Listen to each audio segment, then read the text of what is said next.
A warm welcome to part two of this live coverage of Forces Fight Night, the British Army boxing finals, live here from Aldershot. It's a War of the Roses clashes. One Royal Yorks up against One Lancs, who've taken the initiative. One Lancs. They're off to a very strong start, as we saw in the first part of this evening's proceedings. In the first four bouts, we're about to start bout number 5. It's great to welcome back Lucy O'Connor and Ches Nihill. It's been a fascinating evening so far, and certainly a very good standard. It has. We've had a real treat. There's been a mixture of styles, mixture of bouts, but all of them have been full pace. We've had one early stoppage, so we really have had the whole catalogue for the first half, and we look forward to the second. And watching on with the Army mind, Ches, it's been exciting to see. Yeah, there's been some potential for the future. A few of these boxers who are Development A, under 10 bouts, are now reaching their 10th bout tonight. And definitely some of the lighter weights have seen some potential promise for the Army development team potentially in the future, and some real heart and courage on display as well, especially that last bout.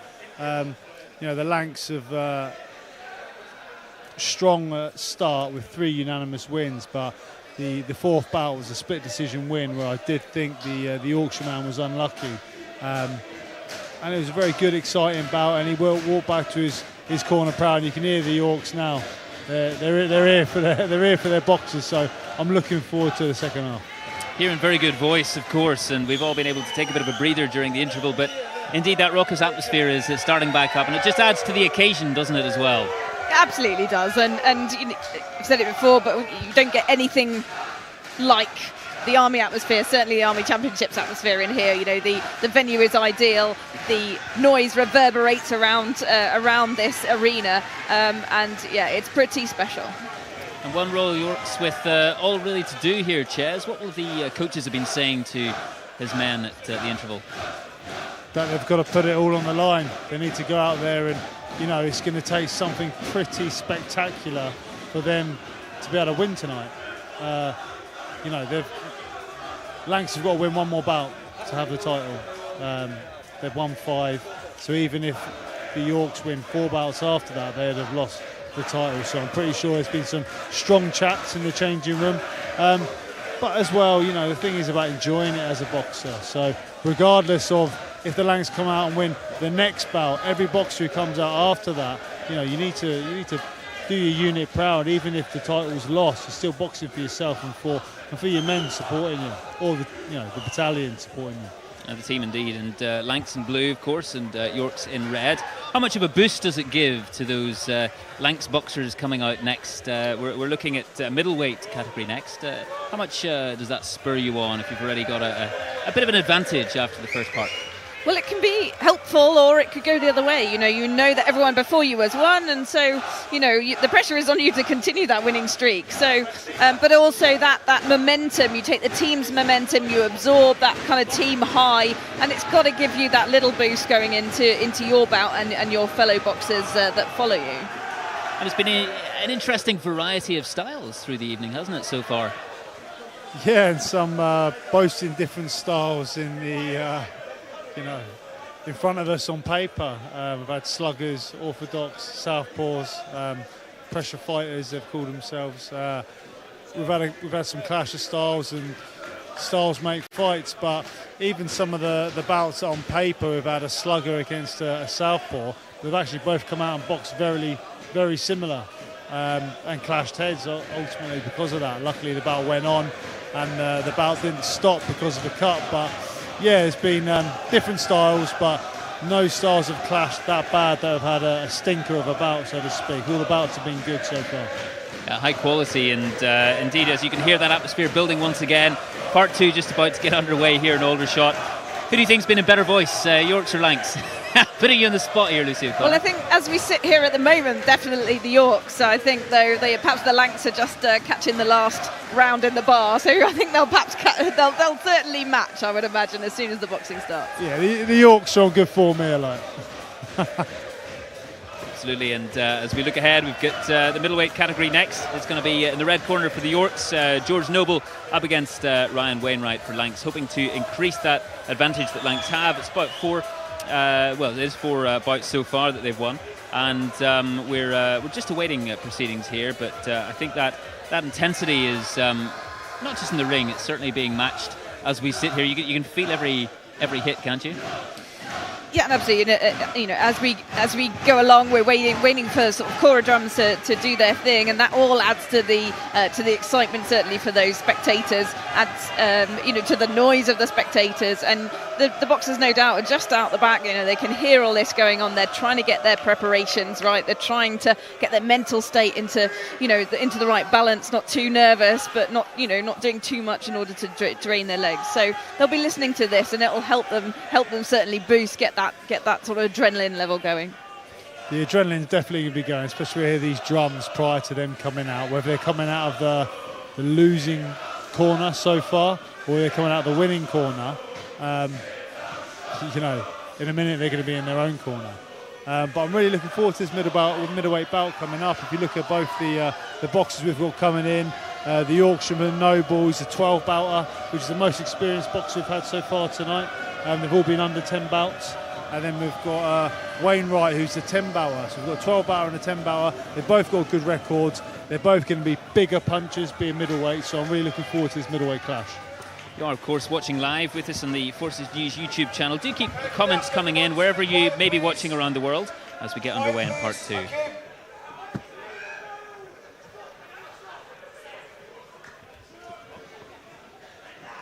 And we wait the drums of one Royal Yorks to kick us off in the second part of this special Forces Fight Night, live from Aldershot, here on the Forces News YouTube channel.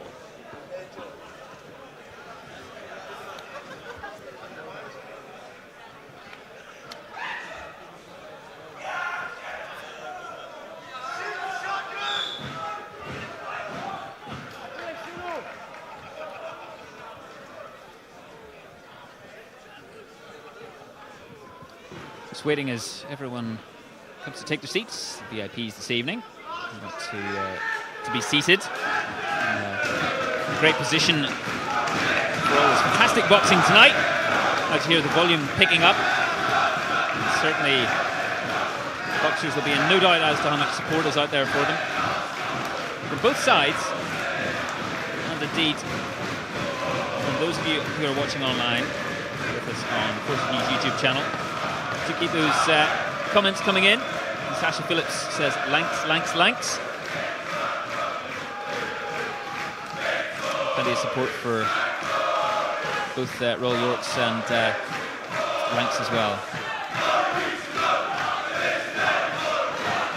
As the drummers stand in position, just about to give us their performance tonight.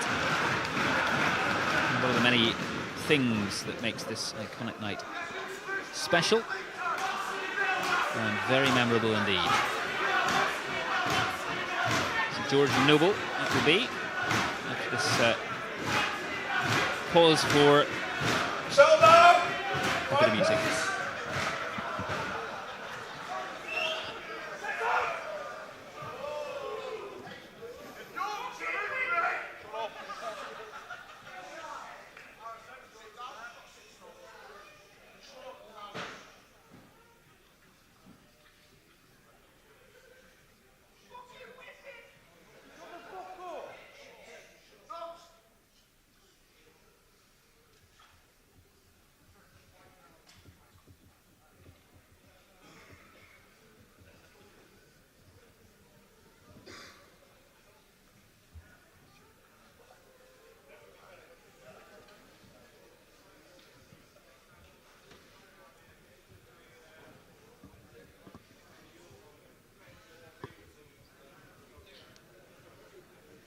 Lanks with that clear advantage. 4 bouts to 0 up after the first part. A tantalising prospect of what's next to come. All these boxers waiting in the wings in anticipation. They've watched their teammates. It's about to be their turn to show us what they've got under this intense pressure, but also egged on by the excitement of the occasion.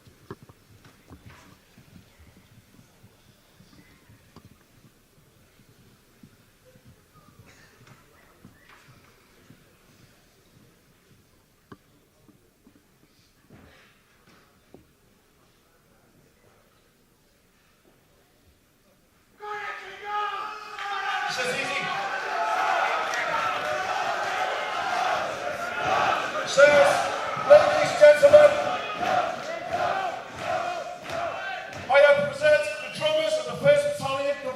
boxing regiment.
Well, what a privilege to savour not only the boxing talent on show tonight, but that of a musical nature as well, as the drummers of One Royal York send us into the second part of this evening.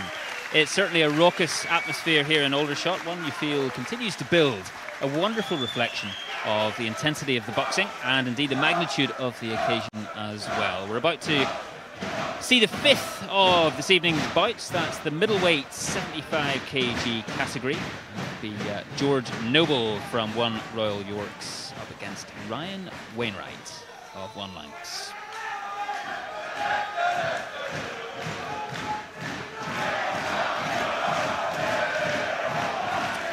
And if the evening could get any more pulsating, well, that drumming certainly increased the intensity as well, didn't it? And the Lancs have found their voice again, as expected. All the seats are now full. I think there's definitely a little battle going on across the ring as well as within it. Well, it's that competitive nature, isn't it? Clear to see from every single person in this arena. Yeah, you don't get a boxing atmosphere like it anywhere else. Like I say, I've been to national elite finals, and the atmosphere's never been like this. A very special atmosphere indeed tonight.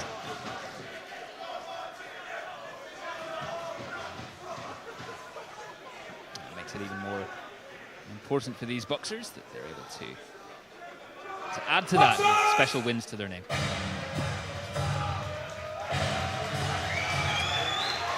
So in reds, the red corner, 1 Royal Yorks. We'll have George Noble in his middleweight category up against Ryan Wainright of 1 Lancs. 22 years old, George Noble from Halifax. Describes himself as a counter-puncher. He's got 4 wins in 12 bouts. Plenty of experience there. And he's up against the 19-year-old Ryan Wainright from Skelmersdale. There's a great bunch of lads to work with, he says, and coaches as well, which makes it all the more impressive, really, when you hear about the camaraderie within these squads, within these camps. He's got 9 wins in 10 bouts, Ryan Wainright. And his favourite boxer is Lomachenko. And important as we get underway, about to get underway, for 1 Royal Yorks to they have to get away quickly here. They've got to get a win on the board. They've got to get a win on the board and get the momentum back on their side in the red corner. And so, you know, it's on Wainwright's shoulders, I would suggest, just to try and tip this momentum. Yeah, it's interesting now going into the first bout after the interval. We've got a 12 bouter who's been our most experienced of the night, and a 10 bouter. And so far, you know, in the paperwork in front of me on their styles, they've had slugger and southpaw, orthodox. The most experienced boxer of the night so far, and his style is put down as counterpuncher. So it'd be interesting to see someone who's the most experienced we've had tonight, falls into the development B category, to see if we see that difference from development A to development B. The difference between, you know, under a 10 bouter and some of these between 10 and 20 bouts. So I'm really looking forward to this first bout after the interval, and being middleweights as well, bigger punches. Middleweight contest, boxed over 3 2-minute rounds. Between, in the red corner, and representing the 1st Battalion, the Royal Yorkshire Regiment, Lance Corporal Noble. And in the blue corner, and representing the 1st Battalion, the Duke of Lancaster's Regiment, Coach Wainright. So we have a counter-puncher going head-to-head with an orthodox style. Lucy O'Connor, how do you see those two styles matching up against each other? Well, Noble's certainly got the height advantage, and so counter-puncher would make sense. You know, he should, in theory, keep it at range if his opponent allows him to do that, allow him to fall short and counter, funnily enough. Let's see if that is what happens. Yeah, Noble to begin with, he seems to be quite light on the feet, looking to establish his jab. He's thrown a lead hook there, which is nice, and he's jabbing down to the body. The Lancs man is just trying to work him out. Plenty of head movement, looking to throw in punches short to mid-range. Good start so far, and I can already see a bit of a difference in the experience of these two compared to the 4 bouts prior to the interval. Just a little bit more measured from the outset, aren't they? You know, you can tell that they're just pacing themselves. They're not rushing in to have a scrap. You know, they're just trying to measure each other, measure that range, try and work out what each of the opponents got. But great shot by Wainright. Yeah, great shot by Wainright there. Agreed, they're both looking to set up the attack, looking to create feints and triggers, and looking to get behind their jab. But you're right, it's the first bit of success Wainright has had there, and it's a fantastic shot and a good shot landed by Noble. Both men are finding their range now. This is a really good up together first round. Both men are keeping composed even when they're having success, and there, so you can just see that bit of experience shining through. Good shots landed here. Yeah, both men landing some wonderful hits here, which you can just hear ringside and feel ringside. Yeah, Wainwright's had some mixed success there, but he's just following his man round rather than cutting off the ring. But again, there's a lot more boxing, a lot more thinking going on this round compared to the previous rounds we've had.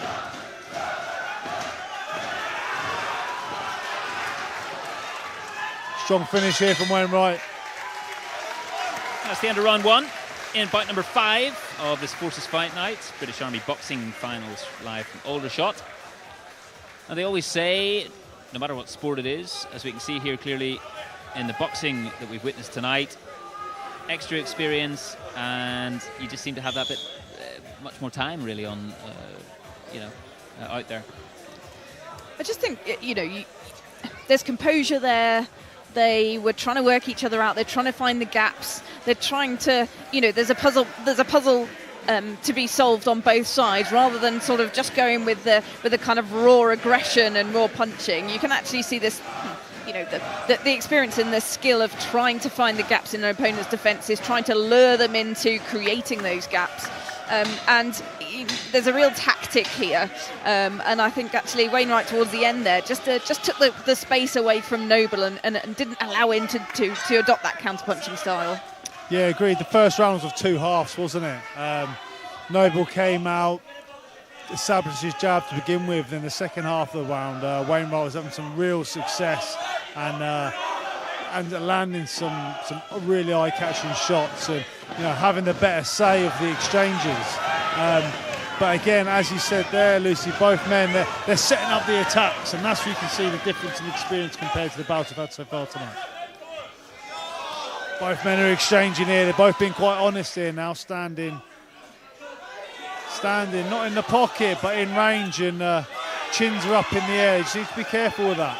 Middleweight now, we've got big punchers, big long levers, big men. 75 kilos are behind those punches now.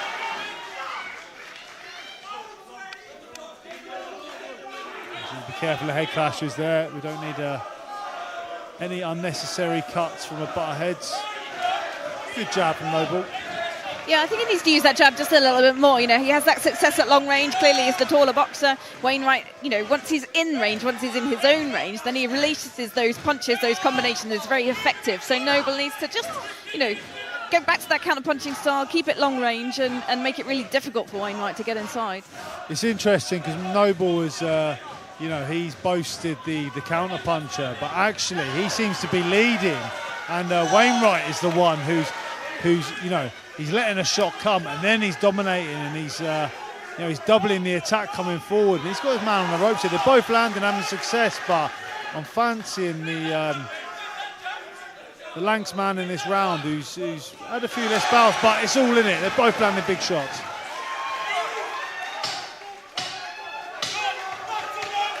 The last 10, let's see who steals the round.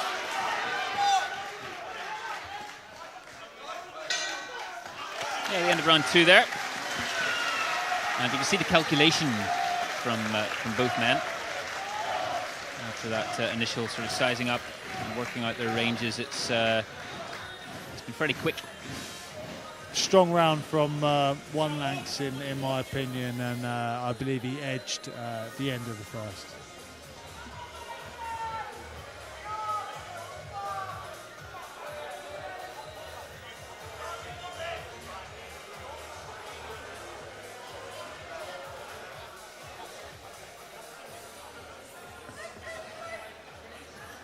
What's impressed you most, Lucy, about tonight? I mean, we've mentioned all the different styles. We talk about just the intensity of the bouts and how close some of these rounds have been. But what's been the standout feature for you so far?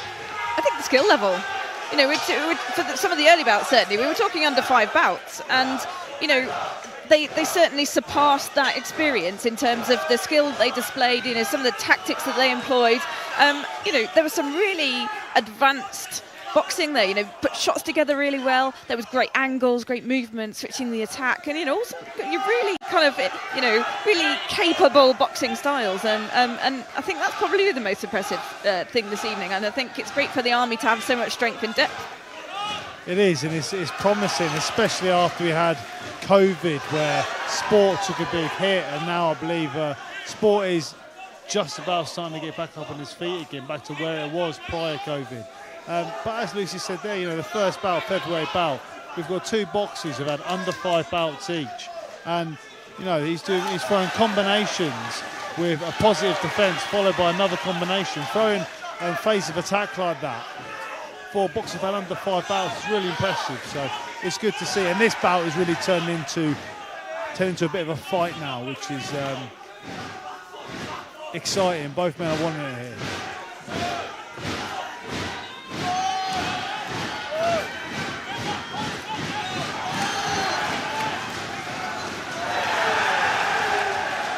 Both men just getting a bit wild there, throwing big hooks over the top, exchanging.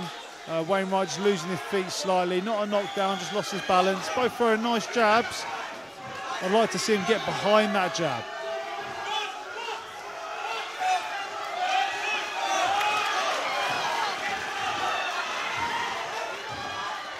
Both looking to work on the inside now, both throwing a 1-2 or a jab, getting themselves in range and sitting in the pocket and just digging away to the body.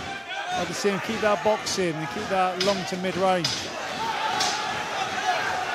That's exciting stuff now. Both men are having it on the inside, punch for punch. It's exciting stuff for the last 10 of the round. Brilliant. Oh, fantastic. Fantastic. Amazing atmosphere in here. It's getting louder and louder towards the end of that bout. And fair play to both men, really, for their part in this middleweight clash. There was a bit for every boxing fan there in that bout, wasn't there? You know, you had a little bit of the purist boxing technique and the tactics, and towards the end you had a little bit of the kind of crowd-pleasing brawl. So I think a really entertaining bout, and congratulations to both boxers. Absolutely, and that, yeah, you know, a tournament like this, when you've got two battalions there, the soldiers either side are craving that last 10 for both boxers just to dig their heels in, stay flat-footed and just wing it out. And that's what they did at the end there, but which is exciting and brilliant stuff. But prior to that, some really good, clever boxing. Yet again, a win for Blue. And a fantastic evening for One Lanks, it has to be said. That puts them into an unassailable 5-0 lead here this evening in Aldershot. Ryan Wainright, wonderful from him. Sealed the deal now for the Lanks, if I'm not wrong.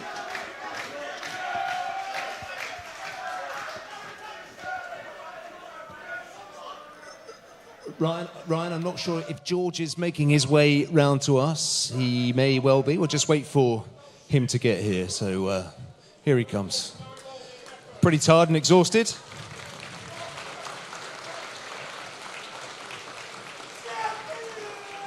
First-class performance by yourself. It was going to take something special. They've been on a charge for most of this contest. You put up a solid display there.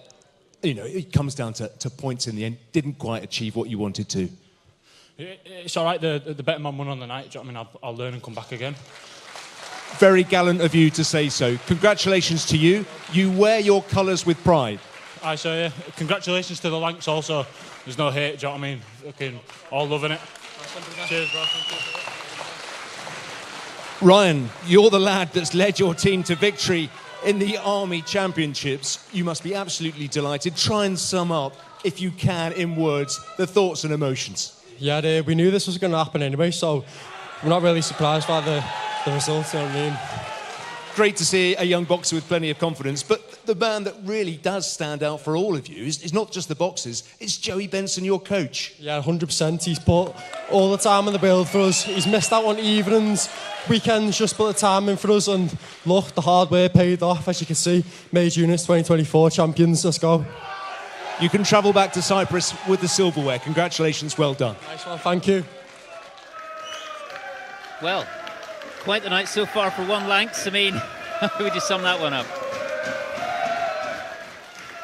I think, you know, absolutely right to give some of that kudos to the coaches, and the coaches do put in the time. They put in their own time outside of the working day to support their boxers and give them every opportunity to train. So congratulations to the Lanks coaching team, as well as clearly the boxers who put in the hard work too. And the same goes for Yorks. You know, every boxing team has a coaching team, an official team behind them that allow them to get to this point and enjoy these privileges of boxing and these types of competitions and arenas. And a word on the respect between these boxers, Ches. Yeah, great sportsmanship shown there by both boxers, especially by Noble. You know, not just giving that respect to his opponent, but also the respect to the opposing battalion, who the opposing team that they're up against, and that was really good to see. And both men were really very humble there, and that's what it's about. You can't hide in a boxing ring. You can't hide behind a persona or an attitude. Once the bell goes, there's no hiding behind an attitude. So, it's a humbling sport, and it's good to see, win or lose, both men were very humble. Well, we move forward a pace this evening here in Aldershot. We look ahead to the light heavyweight 80 kg category. In the red corner, we'll have Adam German, one Royal Yorks, 30-year-old from Sheffield, up against Wasia Leunavuna, 27-year-old from Suva in Fiji. He'll be in the blue corner for one Lanks, and my word, it's been some evening for them so far. Adam German in the red corner, 5 wins in 9 bouts. His record going up against Leunavuna, who has 9 in 11.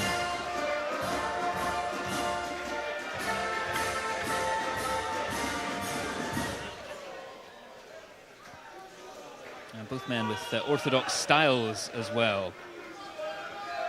Leunavuna taking some inspiration from none other than Mike Tyson, his favourite boxer, and says, "This is just an awesome experience."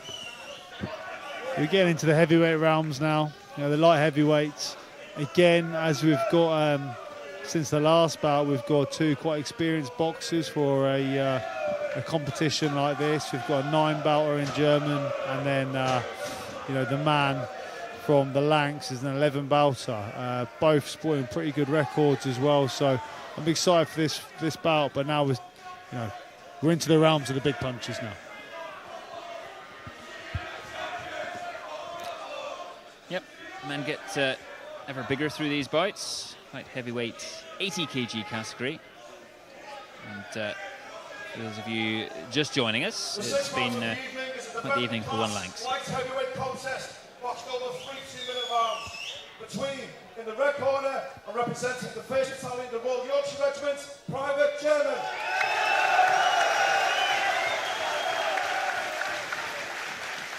And in the blue corner, representing the 1st Battalion, the Duke of Lancaster's Regiment, that's Corporal Leunavuna.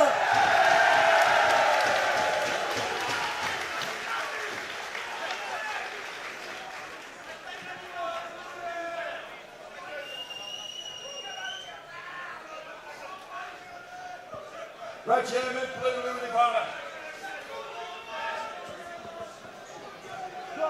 Here we go then, for bout number 6 of the evening. German against Leunavuna. The Yorkshire man considerably taller than the Lanks man. Interesting start to this round. German just trying to keep that range, keep that distance.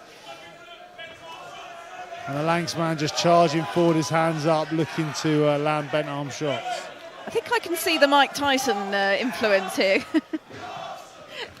Definitely. There's not so much of the head movement like Mike Tyson, but hands up, crouched down, looking to explode up with those hooks. Nothing's landed flush yet, but it'll be interesting when German's feet start to slow down, which eventually they will. But we'll see how the bout unfolds. There's a smart lead hook landed there by the Lanks man. Again, he's coming forward and he's coming square on at times, just slightly losing his shape. I see German establish his jab and establish his rear hand as well. He needs to snap those shots out and stop the Lanks man in his tracks.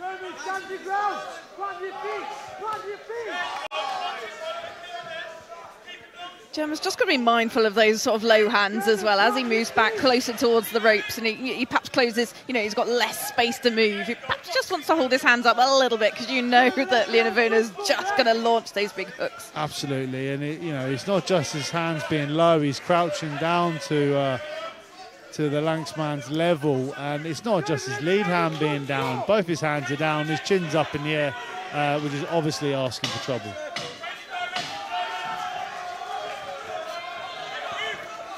Approach the end of this first round. 6th bout, I should say, of this evening's proceedings. Interesting first round. It'd be interesting to see what the the judges' scorecards would be saying after that. Yeah, I'm not sure I know how to score that one. I mean, I think Leonivuna, looked more dominant, but I'm not sure there were too many scoring shots landed. But by the same token, German, was kind of on the back foot all the time, and he took the power away from his shots by moving backwards as he threw quite a lot of the time. And there weren't that many scoring shots landed. No, I think it could be, a round like that where it almost sits on the judges' personal preference to what they like. I did think that German may have landed more, if you look at the scoring criteria, quality blows to the target area. I do believe he landed a few more blows, but again, at times seemed like he was fleeing from his opponent. So it's what you're looking at. Is he being, technically and tactically dominant? Is he landing more shots? None of the shots were that clean. So we'll see what this second round, this second round says.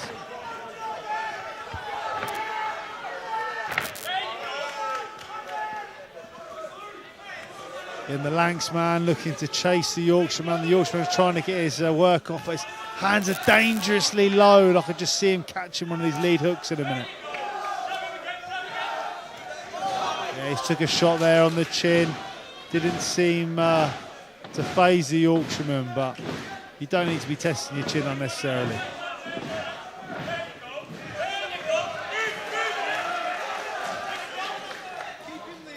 Bit more work from German there, but quite tense with his hands. He just needs to relax the shot. A good shot from the Lanksman. Another good shot as well. Both men are standing toe to toe now.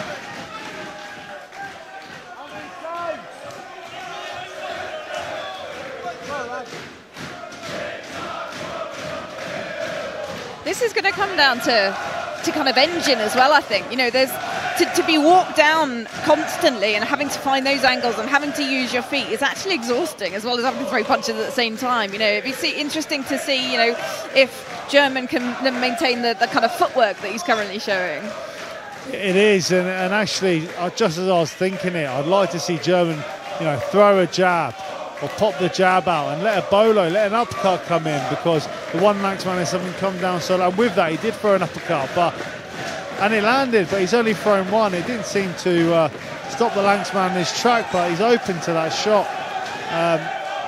And hooks to the body as well behind the jab, which he's not seen to be thrown at the moment. But as you said there, Lucy, I do think it comes down to that fitness and conditioning of the individual as well.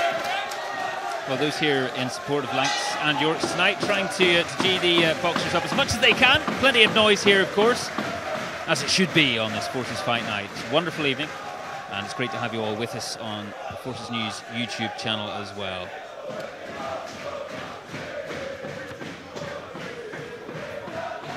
Well, they're fired up, of course, but the songs, the chants, the cheers help to just give you that extra little bit of energy when perhaps you're trying to scrape the barrel for it at the end. Yeah, and as we're going into the third round, both of the boxers will be feeling the pressure and feeling that fatigue.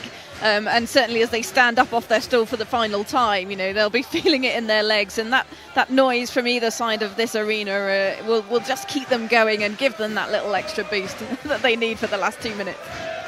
Yeah, both boxers have been really busy on their feet, haven't they? German on the back foot, one Lanks on the front foot, both different styles. Come forward, fighter throwing hooks. Then we've got a back foot boxer trying to land shots and create the gap and keep that range control. But yeah, I can see. I don't want to say I can see this round getting untidy, but I can see them both trying to slug it out towards the end of this round. But I just need to see German just needs to get his hands up.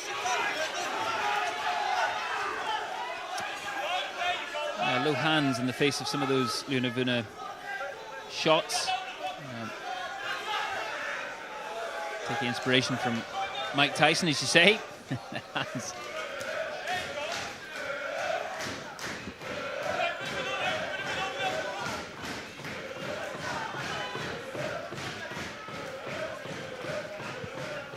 Bit more work there from German. I'd like to see him, after he's thrown that jab to the head, to let that uppercut go, or let that uppercut or hook to the body go as well, because those shots are there to be taken. But he's just coming over his chin dangerously high. He's doing good work here, being competitive, he's being dominant. nothing too clean, but he's being the more aggressor in this round, in this moment.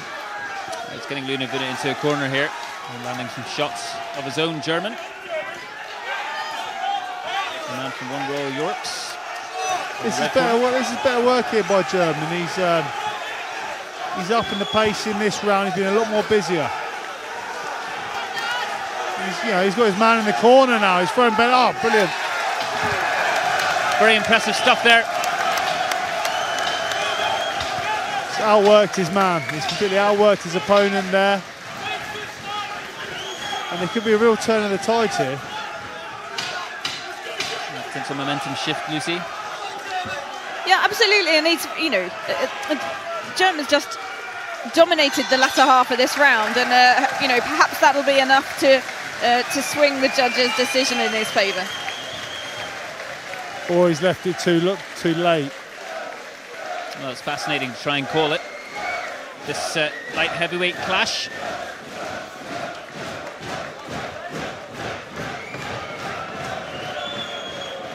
The task, of course, falls to the judges, so we just await their decision.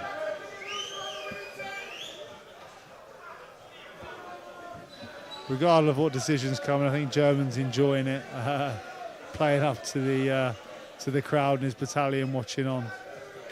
Really exciting bout there, though, and I think that's something we didn't see coming in the last round.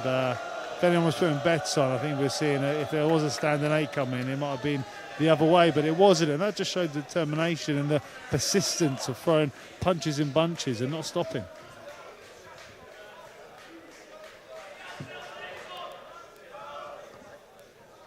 By a split points decision winner, Blue is the winner! Well, it's another win for Blue. Luna-Vuna getting the victory there. Splits point decision.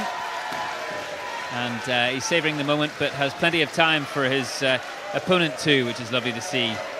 Adam German, who's played his part in this fascinating light heavyweight clash. An older shot.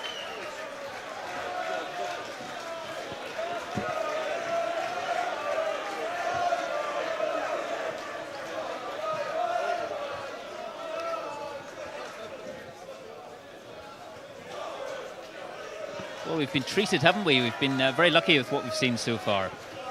A real mix of styles throughout these bouts. And it really was boxer versus sort of, compact front foot, Tyson-esque, funnily enough, Tyson-esque boxer. And it came down to preference, I think, with the judges. They preferred the kind of front foot dominant boxer. And of course, that single count in the last round is only an opportunity to maintain the safety of the boxer under pressure. And Adam, I get the feeling that was won and lost by the narrowest of margins. Just paying a little bit of tribute to his Fijian background, he was like a one-man rolling maul. I couldn't stop him, he just kept coming forward. You eventually got through his defences and gave him the standing count, or was that part of it? I just fancied a breather? I think he had me in there. I think he had me. You left it all out there. A fantastic performance by yourself. What does this meant to your unit to come here and compete in this final? Yeah, well, we've been good at this for 2 years now, and to get to the final is fantastic. And to the lads, thank you for coming out, and you deserve your win at the end of the day, lads. Thank you very much. That is very magnanimous of you. And for you, what a performance by yourself. And the Lanks march on. Yeah, first of all, I would like to thank my opponent here, One Yorks. I wasn't expecting more. I was expecting that. It's going to be a tough fight. Thanks to Zoe, Tony, and the QM. Putting up a tough few weeks, and it's paid off. Well done to you. All your efforts have paid off. Congratulations. Adam German magnanimous in defeat, and we see Luna-Vuna speaking well about his opponent there too. I think they recognise what we've seen. But now, attention's turned to the Cruiserweight category, 86 kilos. Jack Stevens for One Royal Yorks in the red, up against James Annandale Johnson for One Lanks in the blue corner. Jack Stevens, 31-year-old from Darlow, up against Annandale Johnson, a 19-year-old from Bexhill-on-Sea. So a bit of a gap in age there. Jack Stevens with 4 wins and 6 bouts, going up against Annandale Johnson's record of 3 wins in 4.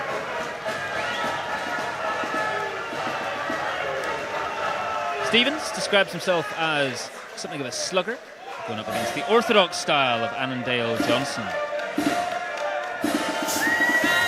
Annandale Johnson, who sees Chris Eubanks Sr. as his boxing inspiration. We've heard quite a few names tonight. Yeah, some inspiration being thrown out there, as in Mike Tyson in the last bout, and he did turn up and box a bit Mike Tyson-esque. Be interesting this bout. Obviously, we've got the older man in Stevens, 31 years old.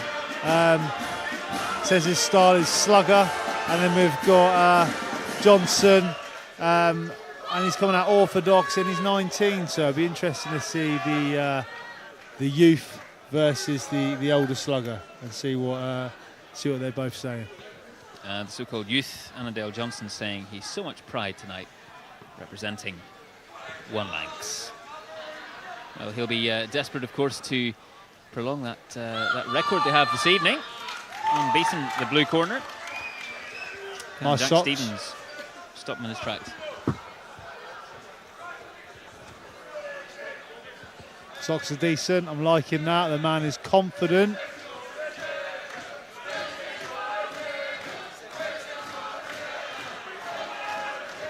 So again, we've got height versus sort of stocky stature.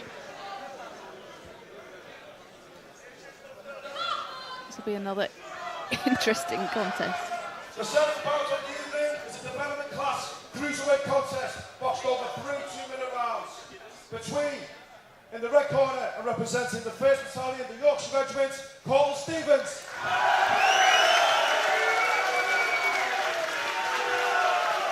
And in the blue corner and representing the 1st Battalion, the Duke of Lancaster's Regiment, Kingsman Annandale Johnson.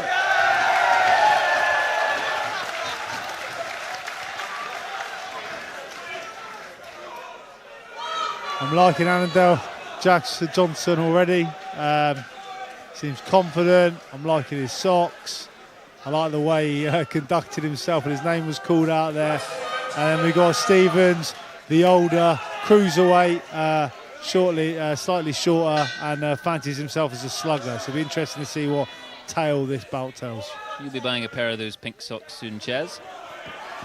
Yeah, maybe.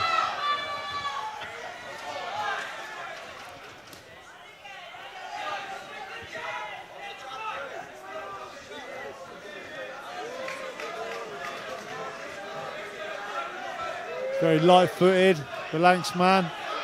A lot of nervous energy in this first round. Just setting his feet slightly and start to establish his jab. But,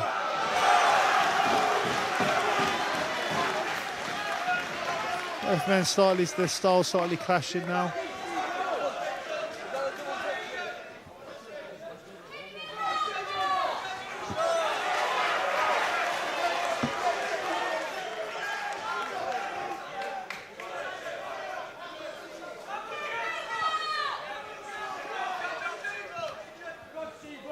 Stevens is just looking to take shots from the glove, close that range, get his man on the ropes. He's doing there, and just winging in big shots like so. He landed a left hook there to the temple. Doesn't seem to have phased Johnson, but you don't want to be taking too many of those. It's got a similar kind of bout here, haven't we? You know, we've got the kind of taller, rangier boxer, the short, stocky, kind of slugger in his own description of himself. I think Annandale Johnson, you know, perhaps can just hold his ground that little bit more, but keeping it long. As soon as he allows him in that range, then Stevens, you know, releases those kind of big bombs. Exactly, it's dangerous when there's good footwork, but when you're flight-footed, where the majority of the time your feet are in the air. It's good work from Johnson here, though, from the Lancs man, but again, the one Yorksman was coming back with dangerous hooks coming over the top. Interesting first round, though. I'm not too sure how to call that. How would you call it, Lucy? Well, judging by the last bout, perhaps the man on the front foot might have edged it. You know, he did land when he got Annandale Johnson in the corner did land some sort of solid shots. One of them, the referees might suggest it was a bit slappy, but they're still hard and memorable. Again, Annandale Johnson sort of a little bit retreating, a little bit on the back foot, perhaps looking a little bit negative. But as we said before, it tends to be a bit subjective in this sense when it's a close bout. We'll have to see. I'm sitting on the fence.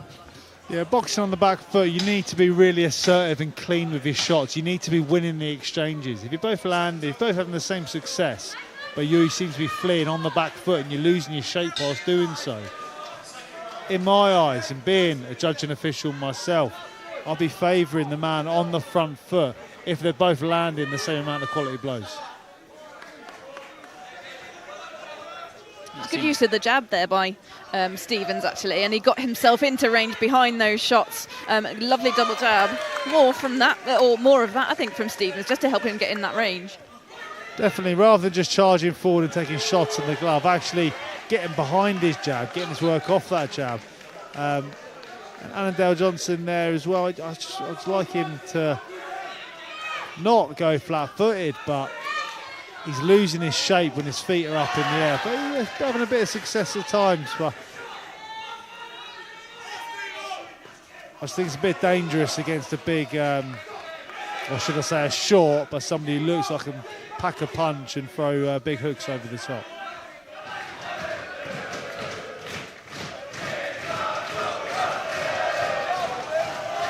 Yeah, those boxers who've been in the front foot this evening certainly tended to be rewarded, as you've been saying.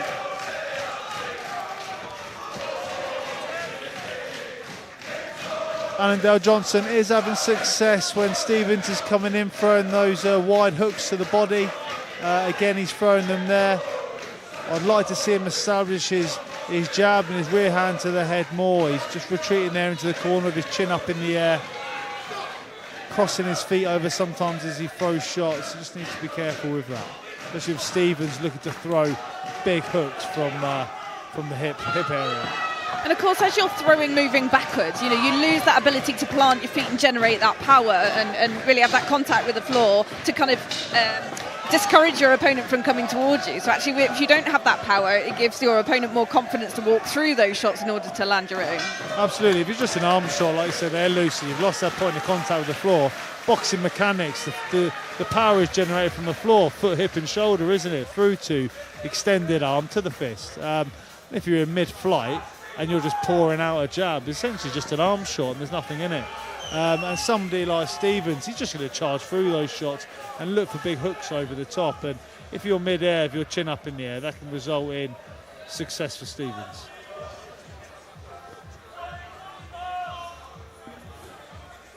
Yeah, another great round that we've seen this evening.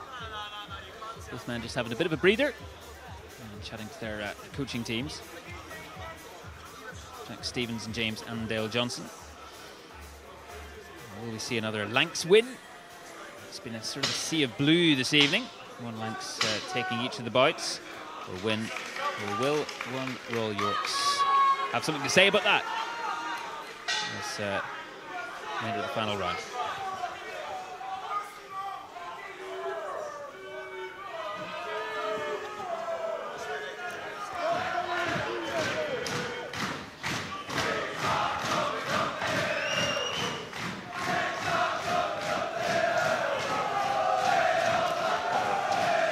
Annandale Johnson just seems to be a little bit more settled on his feet to begin with there, trying to establish, get behind his jab. He is having success with his jab at times, throwing it once, throwing it twice. I'm not a fan of that half alley shuffle that he's doing.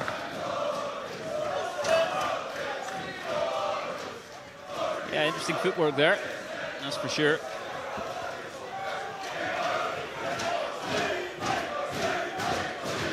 Stevens is just looking to corner his man and throw choppy hooks over the top. They're all falling short as it stands, but he's got Annandale Johnson against the ropes now on his chest. A little bit of frustration here on Steve. You can tell from Stevens, Annandale Johnson is sort of choosing to really use this, the circumference of this ring to perhaps not engage quite so much. And Stephen's getting frustrated. You can see that in his face and in the kind of charging forward with the sort of hands high. Yeah, Annandale Johnson, he got some good work off there. 2 or 3 shots that were clean. He threw an uppercut straight out the middle as well, which landed. But Stevens just charging through it. And as I said there, Lucy, you can see the frustration in his face, but that can go against you. You start falling short, taking unnecessary punches. But we're in those realms now. And getting towards the end of the 3rd round. Both men are fatigued. A little bit of a clash of styles. Good work, Annandale Johnson.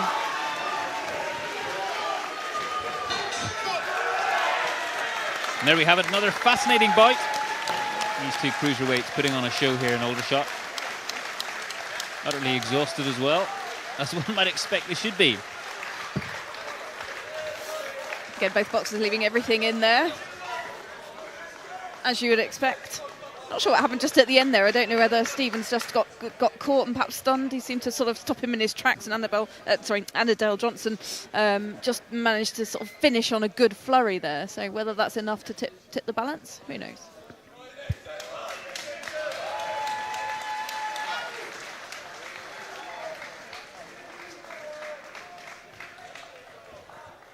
By unanimous points decision, Blue is the winner. And yes, again, Blues have done it. James Annandale Johnson with the win. Unanimous points decision. Very impressive from the 19-year-old. 7 clean wins to the Lanks there, and that was an interesting bout. That I wasn't sure if that was going to be another split decision or what side it was going to fall on, as we spoke about earlier on. Going down to sometimes potentially when you're seeing both boxers landing quality blows, that it can sometimes come down to preference perhaps, but yeah, strong showing from the Lanks. 7 bouts in their favour. Are we looking at, well, potentially looking at a clean sweep here for the Lanks tonight? Just a couple of bouts to go. I've got to be honest, as a complete neutral. James, we're just waiting for...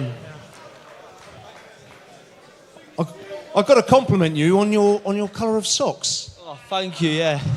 I lost a bet. Well, it proved to be worth it on the day. Nice and rapid on the feet. Well, look, we'll come to you first. Look, last year, these guys dipped out early on in the tournament. They've come back now and they've won it. Is that going to be the same for you? You're going to go back, regroup, come back next year stronger? I mean, personally, I will. I'm 32 next week, so... That's no age. You're a spring chicken. Oh, no, definitely not. I wanted to stand there and fight, you know what I mean? But Lang's running away. Just wanted to stand there and bang. Couldn't do it. Well, you were forever on the front foot, so take credit for that. Sorry, sir. You were forever on the front foot in there, so take credit for that. As I say, I like a scrap. I wanted to scrap tonight. He's in on it, so well done anyway. Well, that was a proper scrap, wasn't it? But you're an accomplished boxer. You know, you're at the home of Army Boxing. Looking at the coaching staff here from Army Boxing, are you giving them a little nudge saying that, get me onto that elite squad? Oh, no. But I've got one thing to say. I may be running away, but on his programme it says he's a slugger because he moves like a slug. He's slow as. Couldn't handle this southern macho.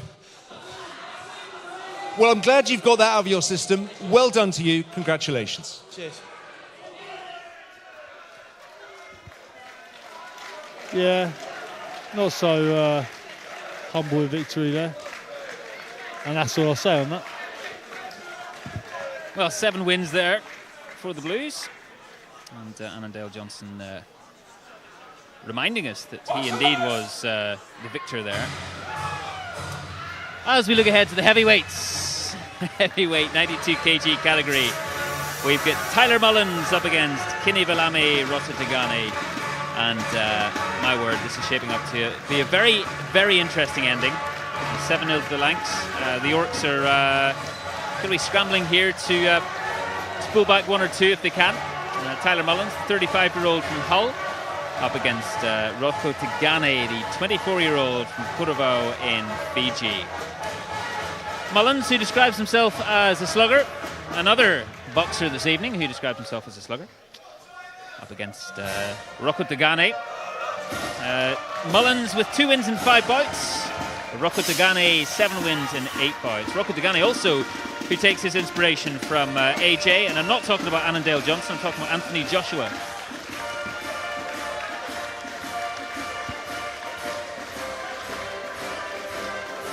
And again, the Yorkshire Regiment are boasting another slugger in the super heavyweight, and then Rocco Degani, orthodox boxer. Rocco Degani on 8 bouts, 7 wins and only 1 loss, so good record with only 1 defeat. And then Mullins, our Yorkshire slugger from the red corner, being on 5 bouts with 2 wins and 3 losses. But, you know, as the old saying goes, records are for DJs. It doesn't always tell the tale about. So we'll see what the bout says. I was thinking for a second you were about to bring us one of your playlists, but no, not to be.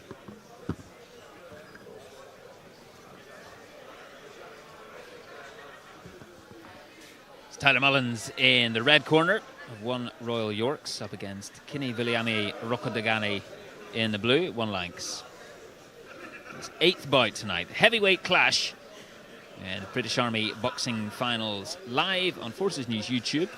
The 8th bout of the evening is a development class heavyweight contest boxed over 3 2-minute rounds between, in the red corner and representing the 1st Battalion, the Royal Yorkshire Regiment, Lance Corporal Mullins.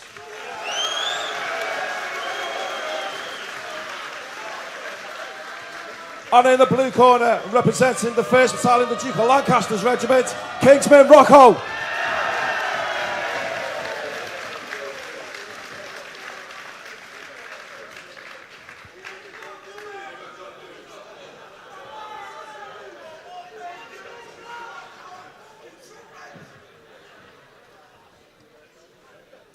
Rocco Degani just with that little bit of extra height there as well. Red Mullins, blue Rocco.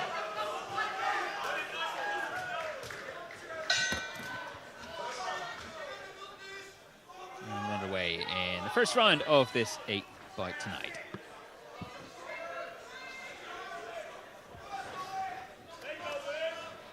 Both men just thinking about what they're doing. They seem to be setting up their work, having a look.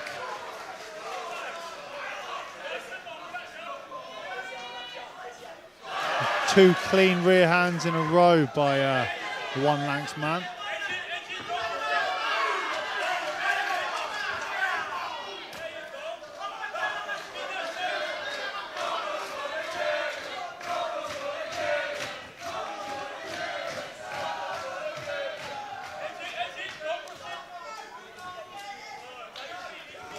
Just a little bit leaky on the defence there from Mullins. He just allowing those shots to fall through the middle. He just needs slightly higher hands, especially if he's coming forward towards the taller boxer. Absolutely, and the taller of the two seems to be getting his rear hand off really good, just touching away with his jab hand, using it as a measure and letting that rear hand go. But when Mullins is getting close there, and the 1 Lancs man's back was on the ropes, did a little barrage of shots, but that's a good shot there. It's a fantastic shot. Well, you can sense the power there in that shot. And Mullins just bringing himself to his feet. That was the right decision from the referee. Wonderful from Rocco Degani there. Referee intervening there very early on in this 8th bout.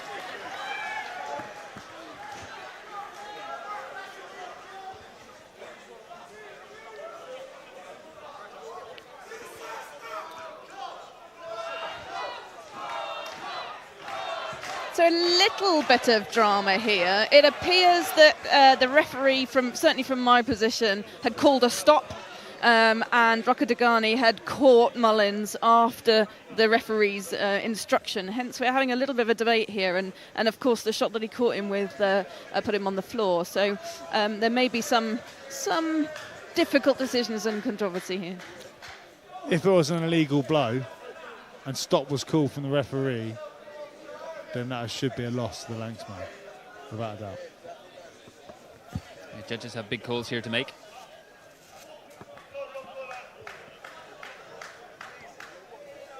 And we're about to find out.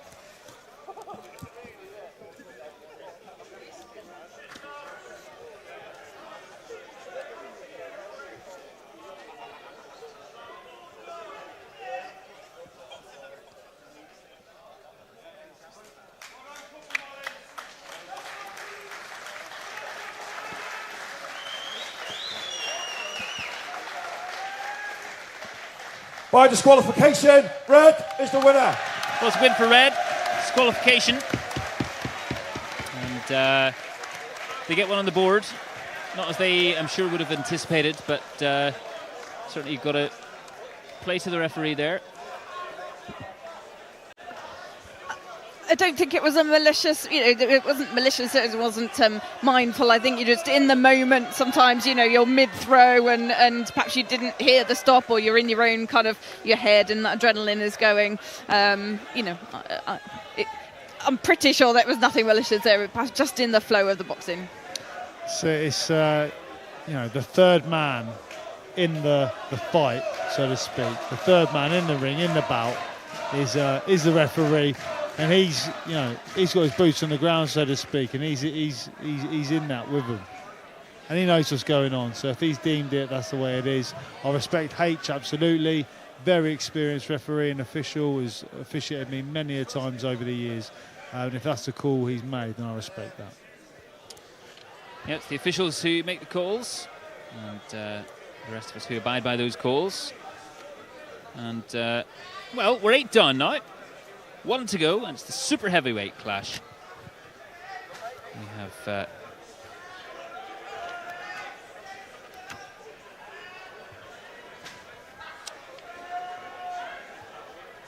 just one to go here.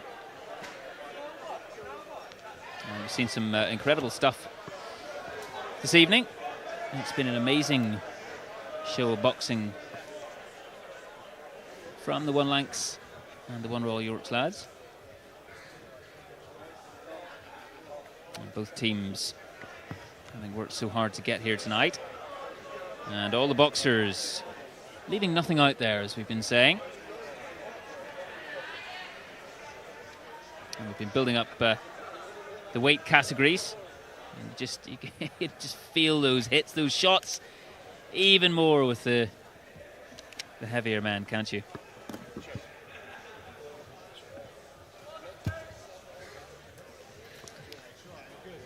The super heavyweight bouts, always a crowd pleaser. You never quite know what's going to go on.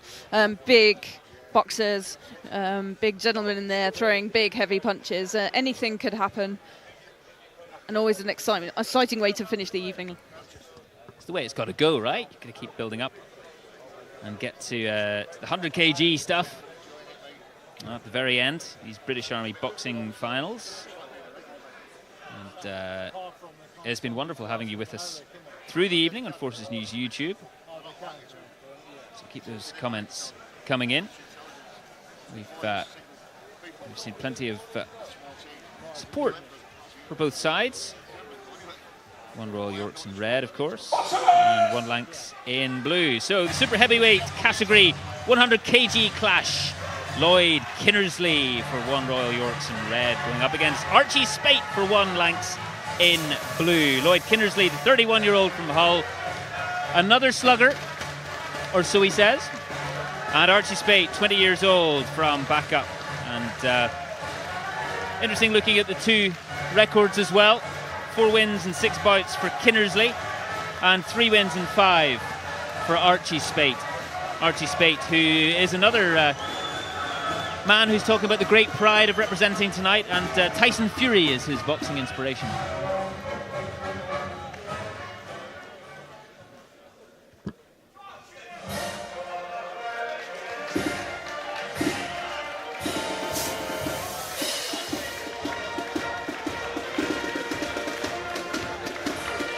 Well, it's been a long wait for these men.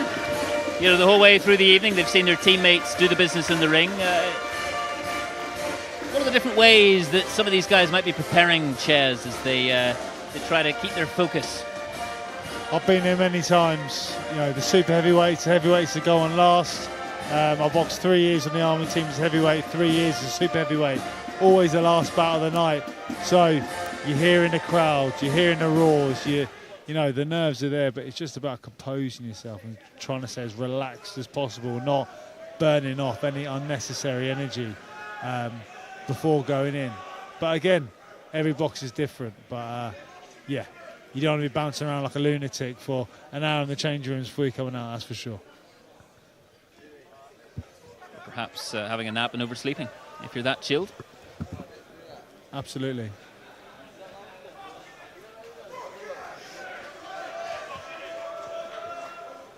So it's Kinnersley in the red corner and Spate in the blue. Obviously 7 wins for Lanks, and 1 Royal Yorks, just pulling one back there through disqualification in the heavyweight clash. Tyler Mullins getting that. The ninth bout of the evening is a development class super heavyweight contest, boxed over 3 2-minute rounds. Between, in the red corner, and representing the 1st Battalion, the Royal Yorkshire Regiment, Lance Corporal Kinnersley.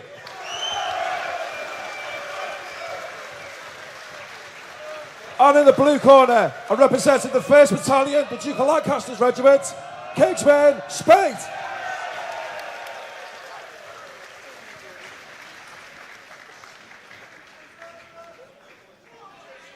Two tall, rangy super heavyweights.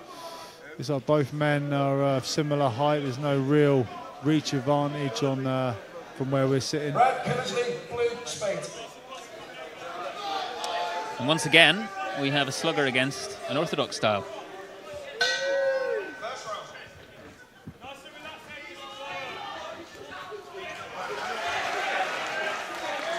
Fast start from the Yorks man. He got behind his jab and then throwing combinations. He's trying to hurt his opponent there. It's a standing count. He's not wasting any time at all, Kinnersley.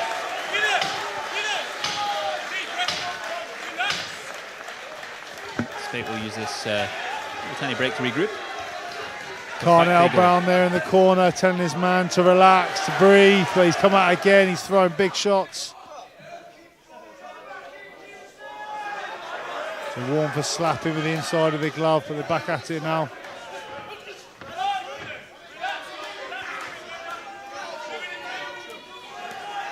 Kinnersley seems determined here, but it's just how long can this charge last for?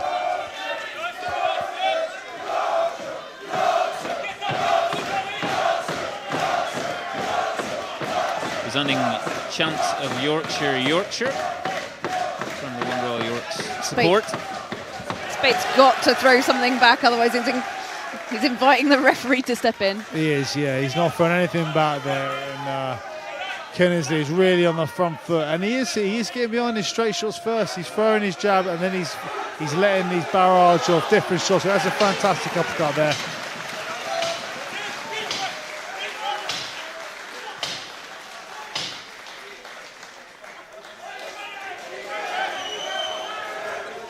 I think Kinnersley can taste a finish here.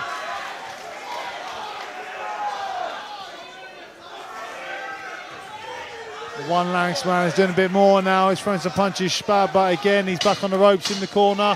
Last 10. Kinnersley will be looking to finish strong. So Kinnersley got quite a few shots in there, it seems. And quite a busy round for him. Really, really strong round for Kinnersley there. It'll be interesting to hear what the one Lanks corner will be saying to their boxer right now.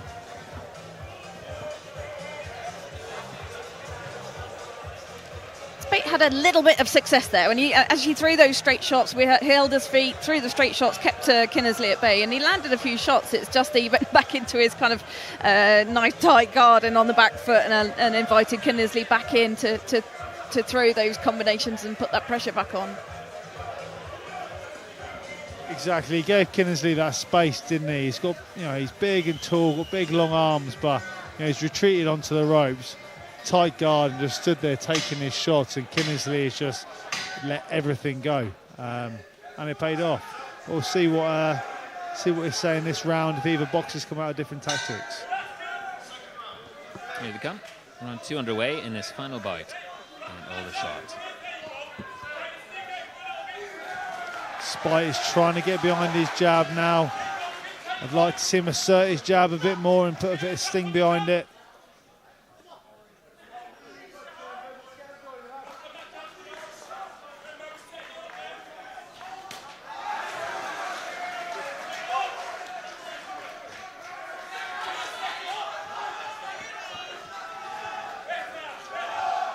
That's a good jab there from Spike. Kinnersley just trying to get close to his man to let hooks go, but the hooks are falling short. Spike doing a bit more work this round, but again, he's invited Kinnersley in.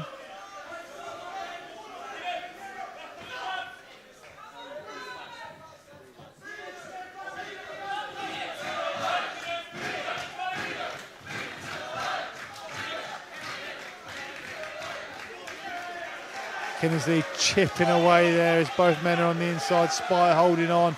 Kinnersley just looking to wear his man down.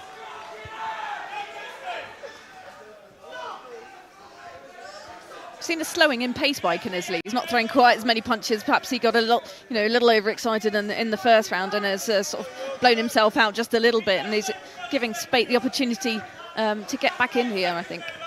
Yeah, the first round Kinnersley came out and every opportunity he had, he was throwing punches, wasn't he? Where to maintain that pace as a super heavyweight is difficult. Big men. The referees having to intervene here quite a bit. You just see Kinnersley's movements just getting that bit more laboured, and as you say, that energy to keep that sustained.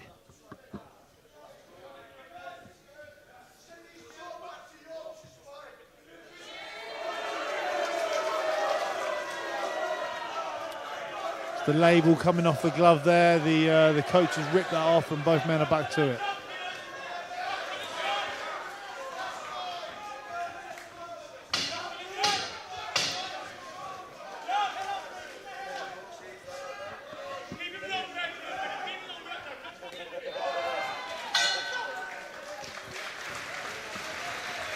And another fascinating round over in this super heavyweight clash to finish things off this evening in Aldershot.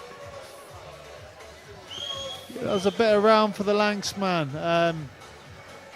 You could call it all on this last round here. I mean, the Yorkshire man definitely won the first round. That round you could say perhaps one apiece, still a very competitive close round, but I did feel Spike done some better work, was landing some good shots, but again Kinnersley did as well. It'll be interesting to see how they both come out in this last round.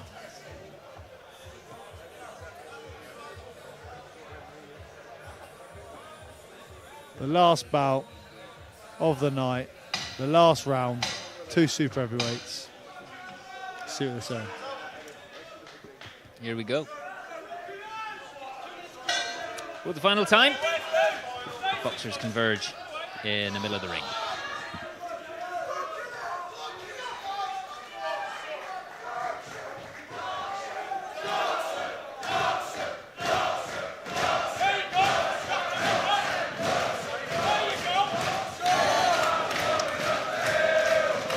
And those here in support tonight using every bit of energy they have remaining to make their voices heard and to try and spur their men on. Let's get a final win for their side.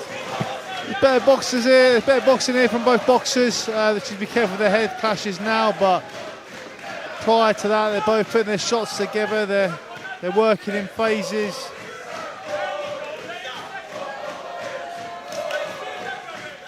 Kinnersley needs to be careful with his head there.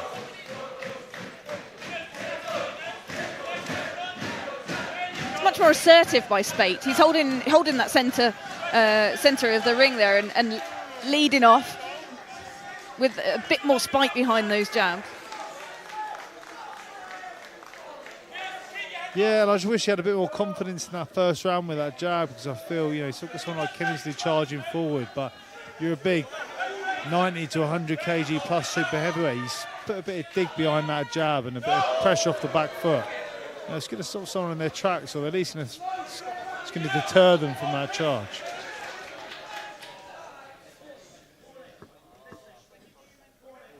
Got a warning there for Kinnersley. this could change the bout, as I was saying earlier on. If it's all on the last round, there's a round apiece leading up to this last round.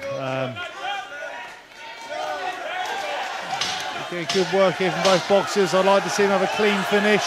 Yeah, coming to the end here, this final round.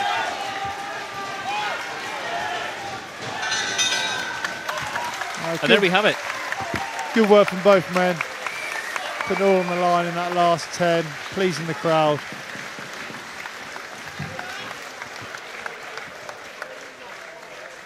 Well, there's been something for everyone here tonight. And for those of you joining us online, it's been quite a spectacle of boxing. And we await the results of the super heavyweight clash in this final bout.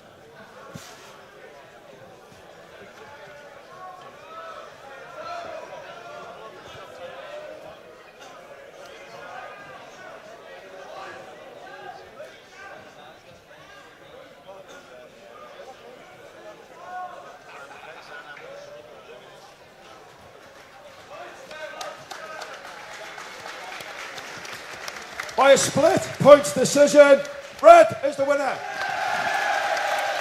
Well, another victory for Red. Lloyd Kinnersley.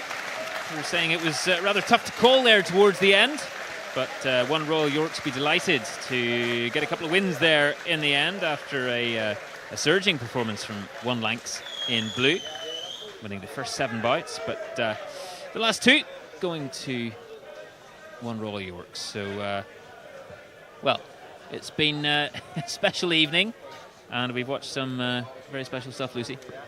There's been some really good boxing, and I think, clearly Lanks have stormed it in terms of the results, but I don't think it reflected necessarily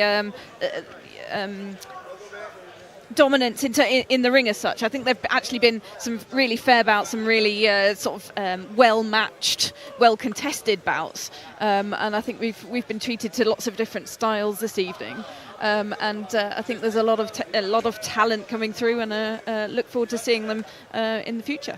Lloyd, come over. Gentlemen, fantastic performance. It's not easy being last up, is it? Because you've seen what's happened before. So in your case, you knew that your side had already come away with the victory. Yeah, it's a bit of a difficult one. Always starting a bit slow, but fair play. You fought well. Lloyd, how important was it for you and One Royal Yorks to go home on a high? Yeah, I think it was needed. Obviously, we haven't had the night that we wanted to get. I can only commend the bloke who fought. He was very good. We win some, lose some, and we just have take part. Very good. So. Well, I think that round of applause should go for everybody tonight, because you've all been fantastic. Well done, both of you. Well, once again, these bouts have been in great spirits. And One Lanks. There will all be a very short delay as we await last boxers in the last bout to get their post-bout check and get ready to return to the ring. Thank you. Well, speaking of that talent that you mentioned, Lucy, and that quality, Ches, from an Army perspective, plenty to whet the appetite and plenty to be excited about. Yeah, really promising.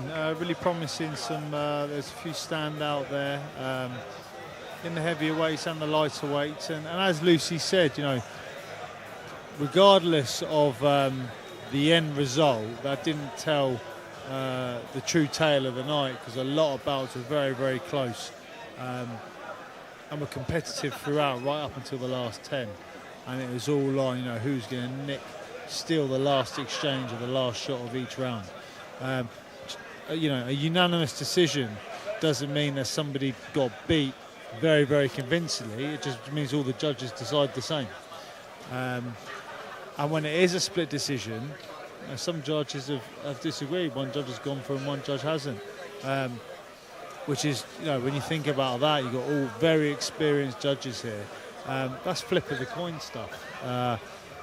So really, really good night of boxing, really competitive throughout, regardless of the Lanks storming the first 7 bouts. And yeah, some real potential there for the Army development squad in the future, and then hopefully the Army elite team in the future.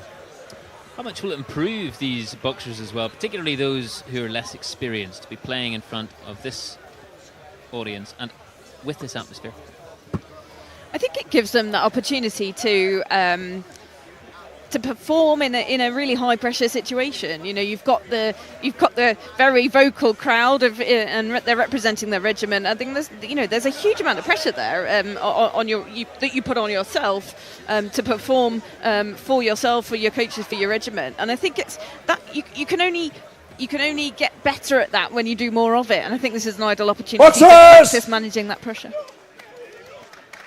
Absolutely. You look at some of these shows, like I said earlier on, the atmospheres you get here can be bigger than big elite shows because it's a military show. When you've got two units against each other, the passion and the pride is really there. Well, as all the boxers who've been involved in tonight's proceedings make their way onto the ring, and applauded by everyone here who really appreciates what they've seen tonight. It's been a special performance from everyone, and my word, Army Boxing have put on a show here in Aldershot. And getting presented with medals as well, and getting handshakes indeed, as they richly deserve. And for the York's boxers, who, as we say, had a more difficult evening, certainly to begin with, important, Lucy, for them to end on a high. Yeah, most definitely, and I think they'll be delighted with the final two bouts and to sort of end this competition this evening on a win. And again, they should all be very proud of the performances tonight on both sides. You know, there's been some great boxing, close decisions, and sometimes that's just the way it goes on some of those split and close decisions. But some fantastic boxing all around. And all the boxers in the ring now stood there showing absolute pride and, you know, as they should be, proud of themselves and after their performances tonight, representing their cap badges and representing the Army. Receiving their medals, indeed as recognition as well. One night they'll not forget.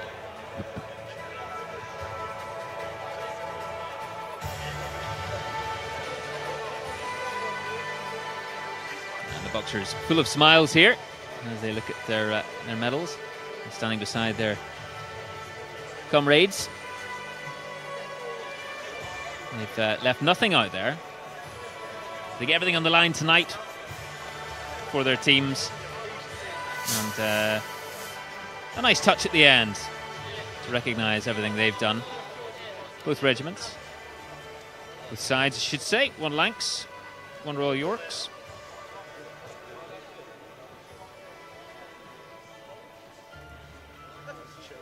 They line up facing each other for the final time tonight. This is Forces Fight Night. So, sirs, ladies and gentlemen, it comes to the end of the evening. What a fabulous evening of entertainment we've had this evening. We've got some presentations to do before we finish. So the presentation for the most gallant boxer is made by Major General Barry, CBE, President of the Army Boxing Association, to Lance Corporal Smith.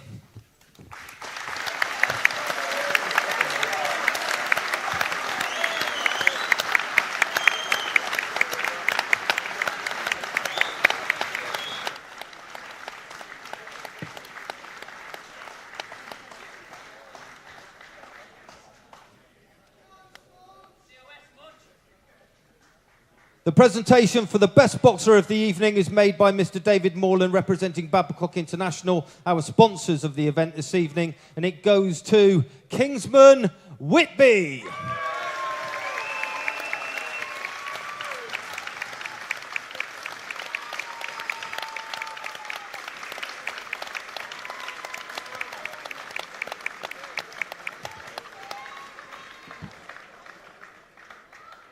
So the next presentation is to the finalists of the Army Inter-Unit Boxing Championships for 2024. It's made by Major General Barry, President of the Army Boxing Association, to the team captain from 1 Royal Yorks.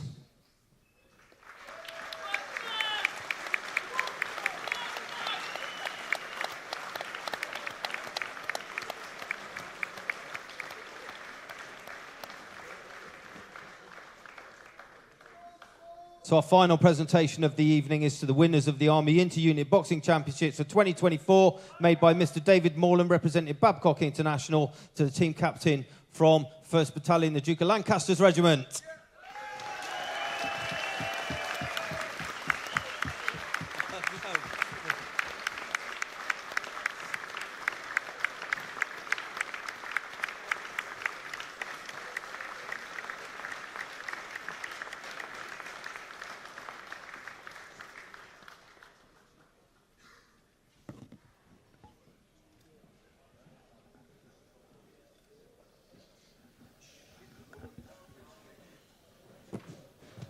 Okay, that completes the presentations, and I'm going to hand over to the president of the Army Boxing Association, Major General Barry. Well, that's it. That's it for this evening. Fantastic dominant performance from Juan Lanks, just receiving the main trophy there. It's been a great night of boxing. We've been delighted to have you join us. And to my co-commentators, Lucy O'Connor, Ches Nigel. It's been great having your company once again. Hopefully see you very soon. And thanks to everyone following our coverage. Good night.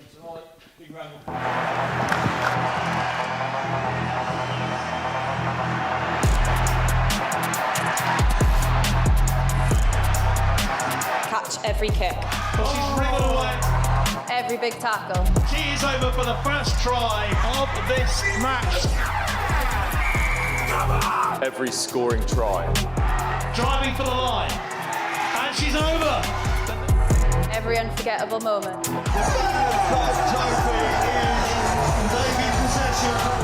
The 2024 Inter-Service Championship.